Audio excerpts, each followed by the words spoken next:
Hello everyone, and welcome to my Sister Wives Today channel. I hope everyone is having a wonderful day. Before we begin, please hit the subscribe button and give this video a thumbs up. The Sister Wives fandom has been through its fair share of scandals over the years, but nothing could have prepared them for the revelation that rocked social media and destroyed Kody Brown and Robyn Brown's remaining credibility. It started as an emotional arc on the show, an alleged family funeral that Kody and Robyn insisted was too raw, too personal, and too sacred for the cameras to fully capture. Instead, viewers were shown a few somber talking head interviews, carefully edited B-roll of people in black clothes and crying, and vague references to a loved one who had supposedly died. The plot was presented as a turning point that brought the fractured Brown family back together, even bringing some of its members together under one roof. The episode was teased in TLC trailers as one of the most emotional and heartbreaking chapters yet, which touched the hearts of viewers who had been following the Browns for more than a decade. However, the entire funeral storyline may have been fabricated, or at the very least heavily manipulated, as a ratings stunt, according to leaked production documents and insider testimony that surfaced just weeks later. When an unidentified crew member who had worked on multiple seasons of Sister Wives contacted a popular reality TV expose YouTube channel, with what they referred to as proof that the funeral never happened the way the show claimed, the shocking news became public. This whistleblower alleged that the so-called funeral was staged using rented floral arrangements, a borrowed casket from a local prop warehouse, and extras dressed in dark attire to fill out the crowd. The insider claims that there was no actual family member who had passed away. Rather, the funeral was advertised as a dramatic way to reunite Kody with specific members of his family on camera, and as a way to give Robyn a sympathetic, tearful storyline that might help improve her increasingly bad public image. The leaked production call sheets, later verified by multiple sources, seem to back up these claims.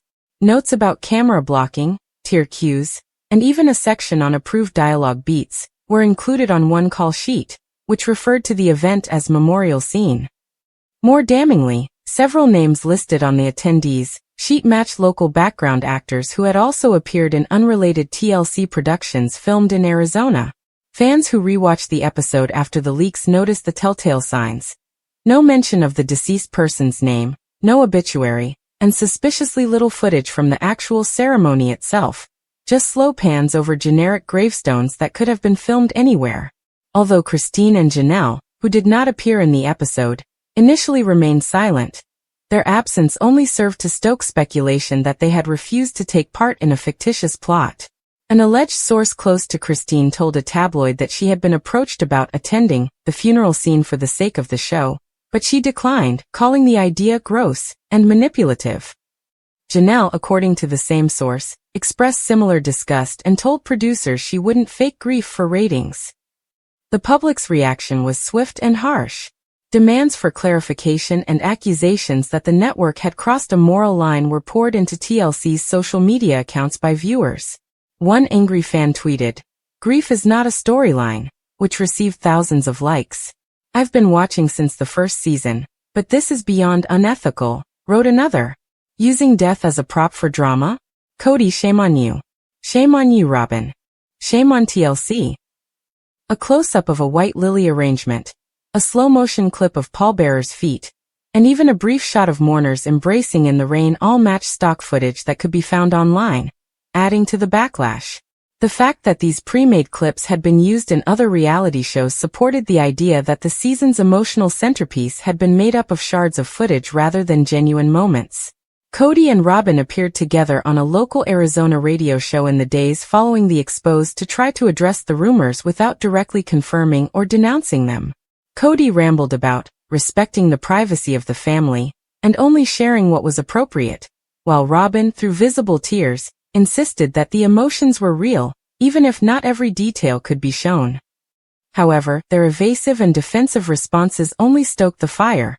Critics noted that the couple's refusal to name the deceased or explain the circumstances would have been the easiest way to end the controversy if the funeral had been legitimate. Behind the scenes, sources claimed that TLC executives were in damage control mode, holding emergency meetings to discuss how to handle the fallout. According to some crew members, they were taken aback because they had been told the funeral was real, and were appalled to learn otherwise.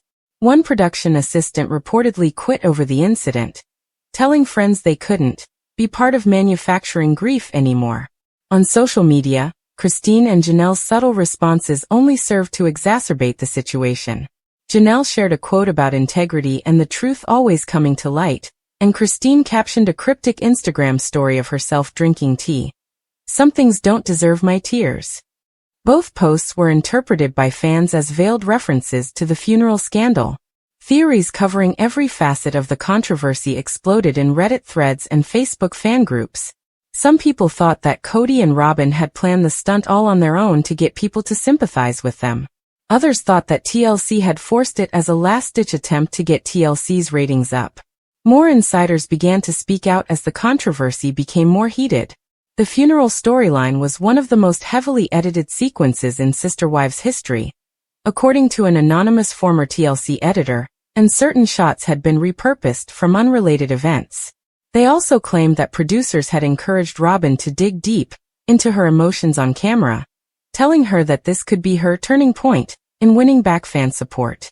The editor's admission only strengthened the growing belief that the scene as a whole was a deliberate performance. Not only was there damage online, numerous attendees reportedly confronted TLC representatives regarding the scandal at a recent fan convention in Las Vegas, where Christine and Janelle were special guests. One viewer, who had been watching for a long time, allegedly broke down in tears when she told a producer that she had just lost her own mother and felt disgusted by the way the show used such a personal experience. Witnesses claim that the producer gave no satisfactory response and simply repeated, "The Browns' personal lives are their own." By the time the dust began to settle, the damage was done. Even some of Kody and Robyn's few remaining supporters acknowledged that the situation looked bad, putting further strain on their already fragile public image. The sharp drop in ratings for the episodes that followed the funeral stunt suggested that many viewers were leaving for good. Meanwhile, Christine and Janelle emerged from the scandal virtually unscathed. If anything, their refusal to participate made them look even more principled in the eyes of fans. What is the most ironic turn? Kody and Robyn face not only public outrage, but also the looming threat of losing their central role in the franchise as the scandal faded from headlines. TLC reportedly began exploring the possibility of a new spin-off focusing solely on Christine, Janelle, and their lives after Kody. The verdict in the court of public opinion was clear. Kody and Robyn had crossed a line, and no amount of carefully edited tears could undo the damage. This was true regardless of whether the funeral was a complete fabrication or merely an exaggerated version of a private memorial.